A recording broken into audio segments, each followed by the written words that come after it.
बिस्मिल्लाहिर्रहमानिर्रहीम अस्सलाम वालेकुम प्यारा दोस्तों, एक नई वीडियो सां गॾु जी ख़िदमत में हाज़िर आहियूं। प्यारा दोस्तों, जीअं तव्हांखे ख़बर आहे त आपा शबीर चन्ना जो ईद जे ॿेरे एक्सीडेंट थियो ऐं हिन वक़्तु हूअ कराची जे हिकु ख़ानगी हॉस्पिटल में एडमिट आहे ऐं उहो मुसलसल वेंटिलेटर ते आहे। डॉक्टरनि अहम इंकशाफ़ कयो आहे त आपा शबीर चन्ना वेंटिलेटर तां कॾहिं लहंदी ऐं आपा शबीर चन्ना जी तबियत मुकमल रिकवर कॾहिं ताईं थींदी।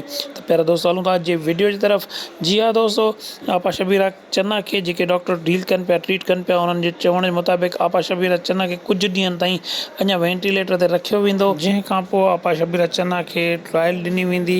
अगरि ट्रायल में आपा शबीर चन्ना ऑक्सीजन सिचुएशन मेंटेन करे वई त आपा शबीर जो वेंटिलेटर हटायो वेंदो ऐं उनखे रेगुलर ट्रीटमेंट ते रखियो वेंदो, जंहिं खां पोइ आहिस्ता आहिस्ता आपा शबीर चन्ना जे सिहत में इम्प्रूवमेंट ईंदी। डॉक्टर मुताबिक़ आपा शबीर चन्ना जे सिहत में काफ़ी इम्प्रूवमेंट अची वई आहे। उमेद आहे त हूअ कुझु अरसे में बिल्कुलु सिहतयाब थी वेंदी।